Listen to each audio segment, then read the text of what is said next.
दोस्तों, मेरा नाम है झिलमिल और आज का हमारा सोशियोलॉजी का टॉपिक है मेजरमेंट ऑफ एटीट्यूड्स। किस तरह से हम किसी व्यक्ति के एटीट्यूड को मेज़र कर सकते हैं उसके बारे में आज हम विस्तार में चर्चा करेंगे। आज का हमारा मेंस का सवाल है right short note on measurement of attitude. आजकल आप लोग व्हाट्सएप पे भी ट्रेंड आ चुका है या फिर इंस्टाग्राम पे भी देखने को मिलता है कि अरे भैया जब ब्रेकअप हो जाता है तो एटीट्यूड वाले स्टेटस डालो, या फिर आप राह चलते किसी को बोल अरे यार ये बंदे में तो बड़ा ही एटीट्यूड है। तो इस तरह से अपन आज की वीडियो में देखेंगे कि किस लेवल से किस लेवल तक हम लोग किसी के एटीट्यूड को मेज़र कर सकते हैं और किस तरह से मेज़र कर सकते हैं। जब एटीट्यूड की बात हो और इनका नाम ना लिया जाए ऐसा तो हो ही नहीं सकता। ये मेरी पर्सनल फेवरेट है माया, द कैरेक्टर माया उर्फ जेनिफर विंगेट, जिनका फेमस ये एक लाइन था, डायलॉग था कि मेरा प्यार अगर तुम्हें ऊंचाइयों तक पहुंचा सकता है तो गिरा भी सकता है। इस तरह के उनके काफ़ी सारे एटीट्यूड और किलर स्टेटस आपको देखने को मिलता है, तो आप लोग देख सकते हो। तो moving on to our topic again, introduction में हम लिखेंगे कि attitudinal behaviour is a certain set of observable behaviour which is preparatory to and indicative of the subsequent actual behaviour. इसको एक एग्जाम्पल के तौर पे समझाते हैं। मान लीजिए आप किधर तो फ्लाइट में या एयरपोर्ट पे बैठे हुए हो और आपके एकदम बगल में एक बंदा या बंदी व्हाटएवर इट इज़ बैठा हुआ है। आपने उससे पूछा कि भाई साहब आप मेरे को बताएंगे कि नेक्स्ट फ्लाइट कब तक आएगी, क्योंकि आपको शायद कुछ पूछना था एंड आपने पूछा कि नेक्स्ट फ्लाइट कब तक आएगी। तो ये बंदा ऐसे अकड़ के बोलता आप वहाँ पे चार्ट पे देख लीजिएगा, I can't tell, you can see the chart there over there. तो इस तरह से एक जेस्टर से, जो कि बिल्कुल वेलकमिंग नहीं था, इस तरह का जेस्टर से उसने वर्बली बोला कि like as if he doesn't care. तो ऐसा उसने बोला चार्ट वहाँ पे है, you can go and check it out. तो इस तरह का बिहेवियर से पता चलता है कि ये बंदा किस तरह का एटीट्यूड वाला है या किस तरह की नेचर वाला है। अगर मेरे लैंग्वेज में बोले तो एक नंबर का खड़ूस है। तो इस तरह से आपको किसी के एटीट्यूड यानी कि 1 मिनट का ऑब्जर्वेबल बिहेवियर से उसका पूरा जो नेचर है वो आप जज करने में मदद कर सकते हो कि अगर उसने आपको अच्छे से ढंग से बात नहीं किया, अगर इसकी जगह पे कोई और होता और कोई बुज़ुर्ग आपको पूछता कि बेटा जी आप मेरे को बता दो कि नेक्स्ट ये फ़्लाइट कभी तक आएगी, तो आप बोलोगे हाँ जी अंकल नमस्ते, ये फ़्लाइट इस तक आएगी, मैं आपको कहाँ जाना है। ये होता है polite way of addressing things. तो इस 1 मिनट के एटीट्यूड से या 1 मिनट के बिहेवियर से आप जज कर सकते हो कि उस इंसान की मेंटालिटी कैसी होगी, ओवरऑल पर्सनैलिटी कैसी होगी। यही होता है attitude. So attitudinal behaviour is basically a kind of observational behaviour, जिसको हम लोग ऑब्जर्व करते हैं। अगर कोई बंदा मनी मन में सोच रहा कुछ है, बोलता कुछ है, तो ये उसका एटीट्यूडनल बिहेवियर नहीं है। सोचने को एटीट्यूडनल बिहेवियर नहीं बोलते हैं। जो अपने को दिखता है, जैसे जिससे वो एक्शन से पोर्ट्रे कर रहा है या फिर वो अपनी बातों से जिससे वो दिखा रहा है, रिफ्लेक्ट कर रहा है, that is the attitudinal behaviour. Example of such acts are speaking, writing and gesturing. Speaking मतलब अपने अभी के एग्जाम्पल में आपने देखा कि किस तरह से उस खड़ूस आदमी ने बोला कि go and check over there, I don't know. Writing में आजकल हमको देखने को मिलता है अगर किसी का दिल टूटता है तो आप व्हाट्सअप स्टेटस पूरा एटीट्यूड से भरा, एटीट्यूड स्टेटस से भरा, या फिर आप गूगल पे देखो attitude status for girls, attitude status for guys, ये इस तरह के हैं। मेरे को अभी याद तो नहीं आ रहा है बट मैंने 1-2 तो बहुत ही क्रिंजी टाइप सुना था। तुम होंगी पापा की प्रिंसेस बट हम भी माँ के लाल हैं, something like that. It was very cringy. तो इस तरह के एटीट्यूड स्टेटस आपको देखने को मिलेगा, निब्बा निब्बी के स्टेटस भी ओके। और जेस्टर्स में मिलेगा, मतलब आप किसी को बोल नहीं रहे हो या राइट नहीं कर रहे हो, लेकिन अपने जेस्टर से उसे एटीट्यूड दिखा रहे हो कि you can not do that, gesture से दिखाते हैं ना कुछ लोग, तो उस तरह से। So perhaps the most straightforward way of finding out about someone's attitude would be to ask them. अगर आप किसी इंसान को बोलोगे कि भैया क्या तुम में, आप अपनी फ्रेंड को अगर पूछोगे कि क्या तुझ में एटीट्यूड है, तो बट ऑब्वियस सी बात है कि वो बोलेगा अरे नहीं मेरे में कहाँ एटीट्यूड है, क्योंकि अपनी जो एक सेल्फ रिफ्लेक्शंस होती है, इंसान हमेशा यहाँ पे जैसे आप देख रहे हो यहाँ पे ये है एक्चुअल में बिल्ली, लेकिन जो मिरर है उसकी दिमाग में ये एक शेर है, इसके दिमाग में ये एक परफेक्ट है कि मेरे से बेहतर कोई है ही नहीं, मेरे में कोई कमी है ही नहीं, मेरे में एटीट्यूड है ही नहीं। तो एक सेल्फ ऑब्सेशन होती है सब में, एक सेल्फ डिज़ायरेबिलिटी होती है। तो अगर आप किसी को पूछोगे कि अरे तुझ में तो बहुत एटीट्यूड है, अरे नहीं मेरे में कहाँ एटीट्यूड है, मैं तो बिल्कुल भी एटीट्यूड नहीं करता, तो खुद से खुद को नहीं पता चलता है कि आप कौन सी स्टेज पे एटीट्यूड थ्रो कर रहे हो। Attitude measurement can be divided into two basic categories, that is direct measurement which can be measured in Likert scale and semantic differential। Likert scale क्या होता है और क्या इसके प्रोज एंड कौन से, ये हमने पिछले वीडियो में देखा। आज हम देखेंगे semantic differential। और indirect जो मेजरमेंट होती है उसमें आता है projective techniques and the implicit association test. तो आज की वीडियो में हम जो है वो प्रोजेक्टिव टेक्निक्स को देखेंगे, क्योंकि शॉर्ट नोट्स लिखने को बोला है, सब कुछ डिस्क्राइब करने को नहीं बोला है। तो डायरेक्ट मेथड का लिकर्ट स्केल हमने ऑलरेडी पढ़ चुका हम, तो अभी हम देखेंगे सिमेंटिक डिफरेंशियल और प्रोजेक्टिव टेक्निक्स के कुछ सब पार्ट्स जो है वो हम डिस्कस करेंगे इस वीडियो में। तो बेसिकली एटीट्यूड को हम दो तरीके से मेज़र कर सकते हैं, एक डायरेक्ट मेथड, एक जो है वो इनडायरेक्ट मेथड होता है।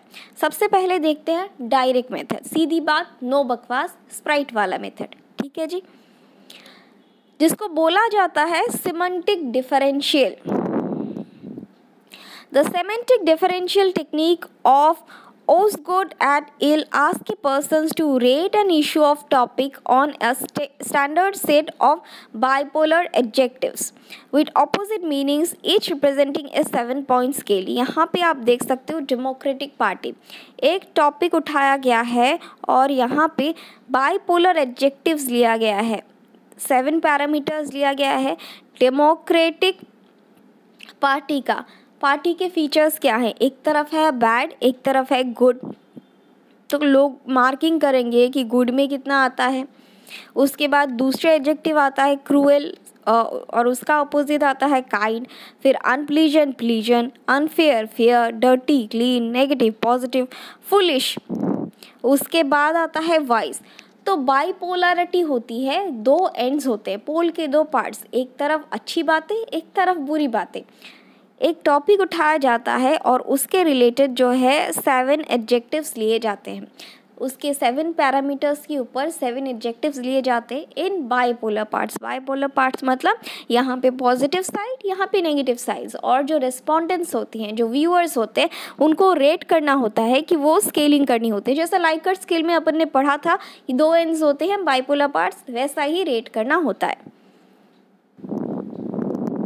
So the semantic differential technique of Osgood et al. Ask a person to rate an issue or topic on a standard set of bipolar adjectives। जैसे कि मैंने कहा कि एक पर्टिकुलर टॉपिक लिया जाता है, उसके बाद बाइपोलर एडजेक्टिव्स मतलब कुछ एडजेक्टिव्स ली जाती है, उसके दोनों एंड्स को, दोनों पोल्स को दिखाया जाता है। फॉर एग्जांपल बैड का ऑपोजिट पोल गुड, और इस तरह से पैरामीटर्स पे रेस्पोंडेंट्स को रेट करने को बोला जाता है।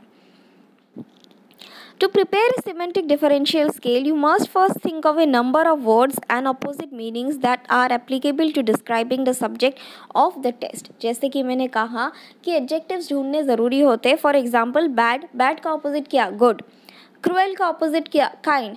तो ये एडजेक्टिव्स और उसके ऑपोजिट्स भी ढूंढने ज़रूरी होते हैं in order to create a semantic differential।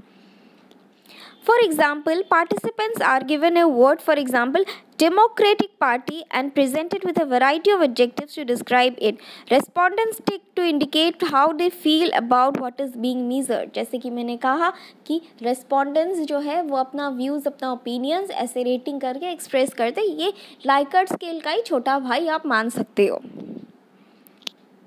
अब हम बात करते हैं इनडायरेक्ट टेक्निक्स के बारे में।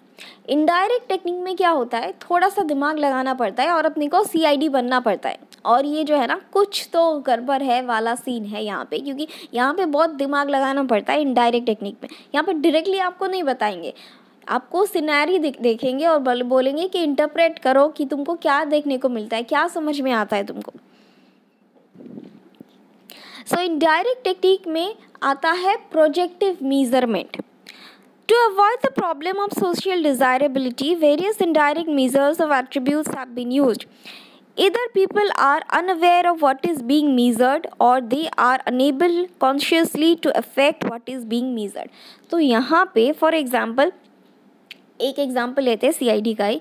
तो सीआईडी में एक मर्डर सीन होता है, ठीक है, एक आई विटनेस है. तो ये जो है एसीपी प्रद्युम्न सबसे पहले बोलते हैं आई विटनेस को कि क्या तुमने मर्डर होते हुए देखा, क्या तुमने खूनी का शक्ल देखा. तो आई विटनेस बोलता है हाँ मैंने देखा. तो ये क्या करते हैं, स्केच आर्टिस्ट को बुलाते हैं और जैसे जैसे वो डिस्क्राइब करता है, जो विटनेस खूनी को डिस्क्राइब करता है कि इसका नाखून, इसके जो नाक ऐसा था, इसके बाल घुंघराले थे, इसकी आईज इस कलर की थी, इस तरह की उसकी हरकतें थी, बिहेवियर इस तरह का था, सुट्टा मारता था, इस तरह का जो था वो कुछ ना कुछ ट्रेट्स उनको बताता है और जिसकी बेसिस पे एक पिक्चर रेडी हो जाती है जिससे सीआईडी को उस खूनी तक पहुंचने में और ट्रेस करने में मदद मिलती है. ये एक टेक्निक है इनडायरेक्ट प्रोजेक्शंस का या फिर प्रोजेक्टिव टेक्निक का या इनडायरेक्ट मेजरमेंट ऑफ एटीट्यूड का.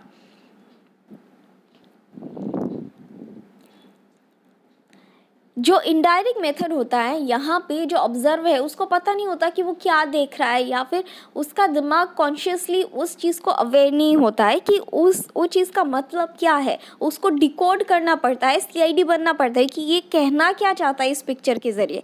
या तो कोई सिनेरी दिया जाएगा, बचपन में होता था ना क्लास 8 या 9 में कि इस सिनेरी से आप अपना एक स्टोरी बनाओ. तो हर किसी का अलग अलग स्टोरी होता था. एक तरह का सिनेरियो बनाया जाता था, एक घर होता था, एक सन टाइप का कुछ होता था और आपको लिखना होता था इस स्टोरी, इस सिनेरी के बेसिस पे अपना एक स्टोरी बना के लिखो. तो हर कोई अलग अलग स्टोरी लिखता था, जिसका स्टोरी बेस्ट होता था उसको प्राइज़ मिलता था. तो इस तरह के कॉम्पिटिशन्स बहुत लिखे हैं मैंने और बहुत प्राइज़ भी जीता है. तो इस तरह का ये भी एक टेक्निक है इनडायरेक्ट मेजरमेंट का, इनडायरेक्ट मेजरमेंट ऑफ एटीट्यूड का, जहाँ पे जो ऑब्जर्वर है उसको पता नहीं होता है कि वो क्या देख रहा है. तो हर एक ऑब्जर्वर की ओपिनियन, हर एक ऑब्जर्वर का सोचने का तरीका अलग होता है, जिससे अपने को बहुत हर किसी के एटीट्यूड या सोचने के ढंग के बारे में पता चलता है.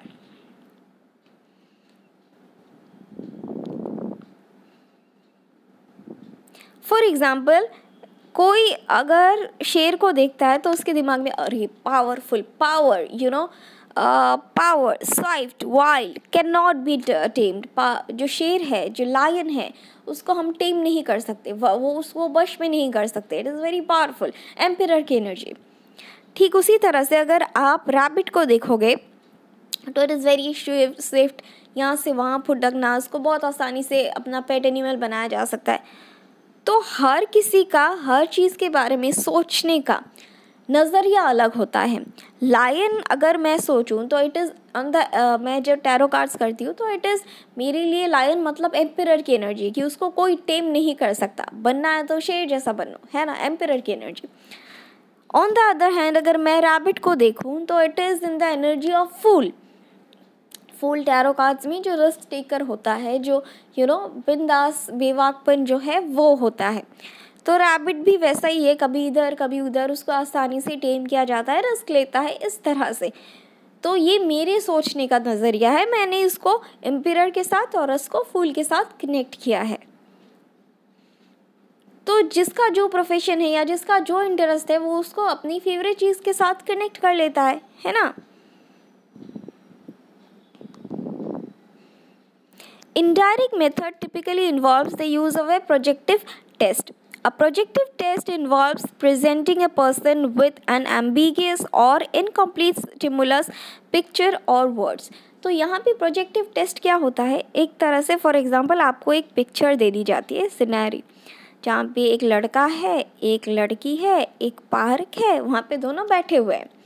आपको डिकोड करना है कि वो लोग कर क्या रहे हैं. कोई बोलेंगे हाँ वो भाई बहन है, कोई बोलेंगे कि हाँ भाई बहन अपनी बहन को पार्क में घुमाने गया है, कोई बोलेंगे नहीं ये तो गर्लफ्रेंड बॉयफ्रेंड है जो पार्क में बैठे हुए हैं, कोई बोलेंगे कि नहीं ये तो पेशेंट है जो फ्रेश एयर खाने के लिए बैठे हुए हैं. तो हर किसी का अपना अपना ओपिनियन होता है. इस एक पिक्चर के बेसिस पे आप पूरी स्टोरी को नहीं बना सकते हो और वो साइंटिफिकली प्रूव नहीं होता है, वो अपने अपने दिमाग का कॉन्सेप्ट होता है. ये तो ये लड़का लड़की बता सकते हैं कि वो उधर कर क्या रहे, है ना. The stimulus requires interpretation from the person. Therefore, the person's attitude is inferred from their interpretation to the ambiguous or incomplete stimulus. इस इनकम्प्लीट स्टिमुलस यानी इस इनकम्प्लीट सिनेरियो को जो अपना ऑब्जर्वर है वो कंप्लीट करता है, जो अपनी स्टोरी है वो बताता है कि ये लड़का लड़की गए हैं। हर ऑब्जर्वर की डिफरेंट स्टोरी होगी। कोई तो बोलेगा कि भाई अपनी बहन के साथ गया है, घुमाने गया है बहन को, कोई बोलेगा गर्लफ्रेंड बॉयफ्रेंड गए हैं, कोई बोलेगा कि पेशेंट है, हवा खाने गए हैं। तो इस तरह से हर किसी की अलग अलग स्टोरी होगी। ये जो आधा अधूरा स्टोरी है ये ऑब्जर्वर जो है वो उसे कंप्लीट कर देता है। The assumption about this measures of attitude is that the person will project his or her views, opinions or attitudes into the ambiguous situation, thus revealing the attitude the person holds। जैसे कि मैंने कहा उस picture में एक इंसान अपनी opinion बताता है। फॉर एग्ज़ाम्पल इस सिनेरियो में कुछ लोग जो मतलब बहुत ज़्यादा कंजर्वेटिव है वो बोलेंगे अरे वो तो देखो वो लोग क्या कर रहे हैं, आजकल तो ज़माना ही ख़राब हो गया है ना, वो लोग ऐसा ऐसा करेंगे। और जैसे ही हमारी और आपकी एज के जो लोग हैं, अरे वो देखो वो लोग देख के अप्रिशिएट करेंगे, देखो वो दोनों एक दूसरे से कितना प्यार करते हैं। और कुछ लोग तो है मतलब बोलेंगे कि देखो वो अपनी भाई अपनी बहन का कितना ख्याल रख रहा है। तो हर किसी का अपना ओपिनियन, अपना नज़रिया, अपना एटीट्यूड देखने को मिलता है कि किस तरह से वो एक सिचुएशन को जज करते हैं, किस तरह से वो अपना ओपिनियन देते हैं एक पर्टिकुलर सिचुएशन के ऊपर।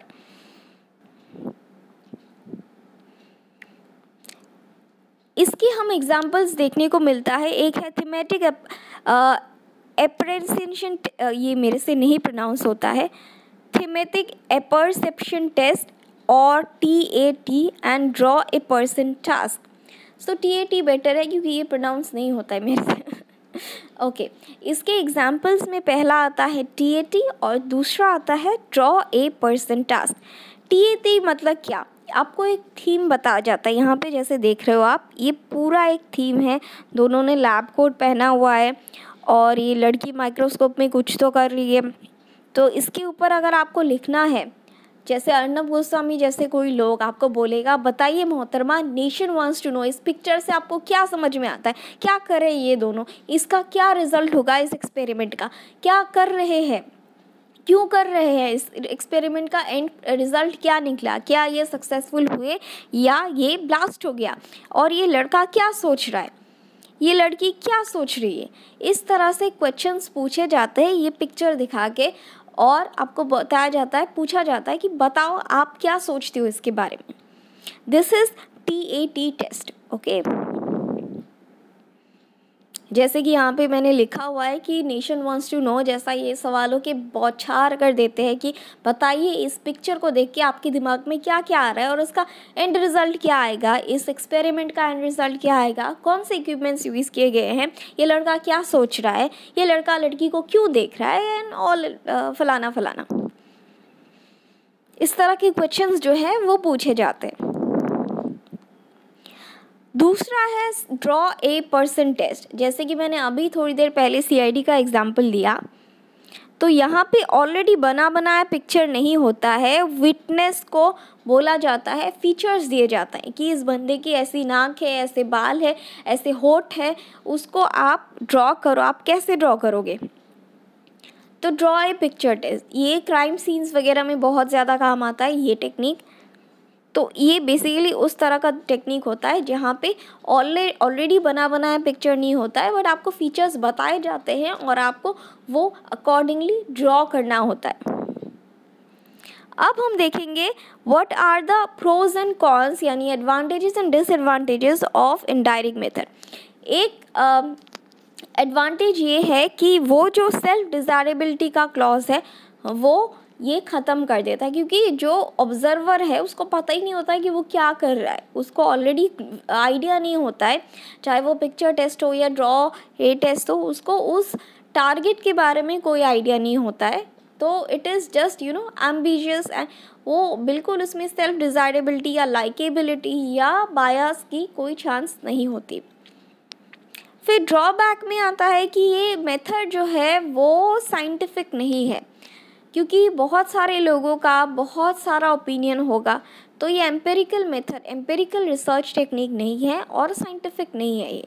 तो that is one of the drawback of this method. Overall कुछ कुछ क्षेत्रों में ये डायरेक्ट और इनडायरेक्ट दोनों मेथड है जो मेज़रमेंट ऑफ एटीट्यूड के लिए बहुत ज़्यादा इस्तेमाल की जाती है। तो आज से हमारा ये जो चैप्टर है जो क्वांटिटेटिव रिसर्च का, वो ख़त्म होता है। नेक्स्ट डे से हम लोग स्टार्ट करेंगे जो सोशल थिंकर्स हैं, दरखेम, वेबर, कार्ल मार्क्स, उनके बारे में हम लोग डिस्कस करेंगे। तो ये है हमारे वीडियो का एंड। आज के लिए बस इतना ही, कल फिर मिलेंगे कुछ नए लेक्चर्स के साथ। Thank you.